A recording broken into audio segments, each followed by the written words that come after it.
Bonjour à tous, je vais donc vous expliquer mon souci de charge à seulement 10 ampères en triphasé, donc à seulement 8 kW, sur un chargeur génération 3 de Model S 75D de 2016. Il se trouve sous les sièges arrière, c'est normalement un 11 kW et 48 ampères. Voilà, j'ai compris pourquoi, donc je suis à l'arrière de la Tesla, j'ai tout démonté. Ceci est un chargeur 11 kW, 48 ampères, 3 phases. Les 3 phases d'entrée sont ici. Et les impédances sont pas identiques, 91 kΩ sur deux premiers. Mesure de la phase 3, 91,5 kΩ. Mesure de la phase 2, 91,4 kΩ.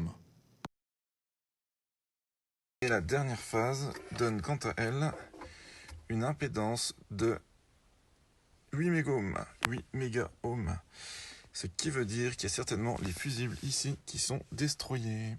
Et voilà, on touche au but. Donc les 3 chargeurs, la partie... Désolé, j'ai la frontale, il fait noir. Hein.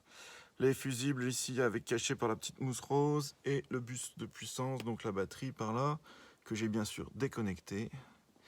Il s'agit maintenant de mesurer les fusibles. Donc ici un fusible ok, que je vais tâcher de mesurer avec une seule main. Vous en faites pas, tout est hors tension. 0,3 ohms, 0,2 ohms avec la longueur des fils, ainsi de suite.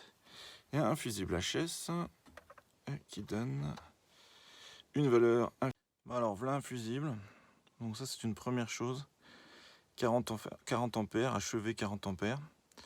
Par contre, j'ai une mauvaise nouvelle. Ici, il y a comme quelque chose qui a brûlé, une résistance de mesure.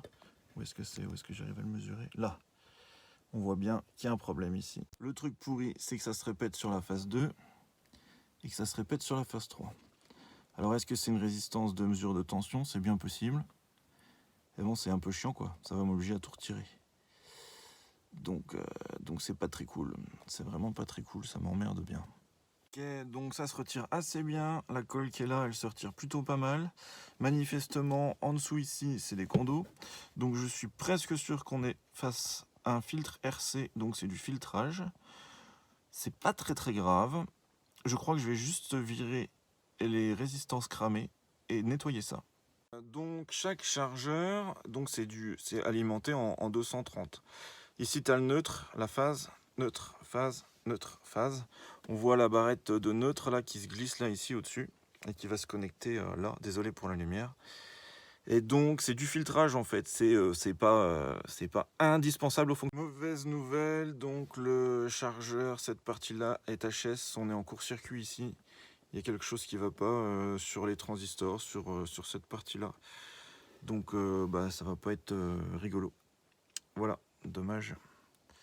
Dommage. Je suis bien déçu. Alors, d'après ce que j'ai pu comprendre par au-dessus, ce qui n'est pas forcément évident, on attaque les phases ici et on fait un pont d'entrée avec des 15 et des 14 qui sont juste là, qui sont en court-circuit.